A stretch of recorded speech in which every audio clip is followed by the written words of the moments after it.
everyone, Donna Sunshine Stitches. Today we're making pot holders or hot mats. There's the 5x7, 6x8, 6x10, and we're going to stitch the 11x7. These are oval. If you like them, let me know and I will do other shapes. You'll need a piece of Thermalite. It's the insulated batting for heat. I'm not sure Thermalite is the correct name, but I'm pretty sure you know what I'm talking about. It resists heat and pushes it back towards the heat source. I'm also using a piece of low loft quilt batting. You'll need your top fabric, 2 pieces of your bottom fabric. I'm using quilter's cotton, and I've added a lightweight stabilizer to the back of all of my cotton pieces. There are only 3 steps in this design. The outline, adding your front, and we add the first piece of batting. This is the regular quilt batting. You want to cover your entire outline and tape that in place. Let me do that and I'll be right back.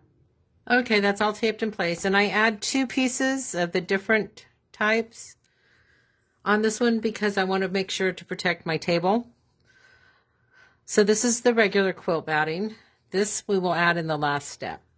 So after you get that taped to the back of your hoop, turn your hoop over to the front and add your pretty cotton right side up. And we're going to go ahead and tape that in place as well, because the next step is the quilting. And I will see you in just a minute when that's all done.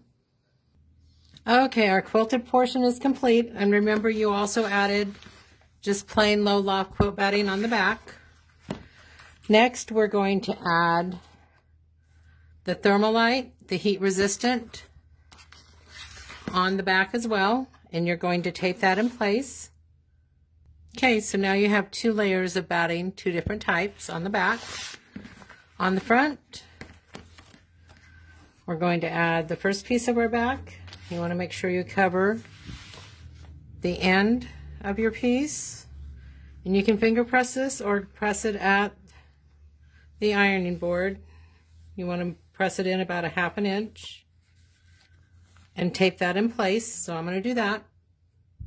Okay, our first piece is taped in place, and your folded edge is going towards the left. Now cover the rest of your plate or your hot mat or pot holder, whatever you want to call it. Tape it in place and run the final step of this design. Okay, all the stitching is finished on this design.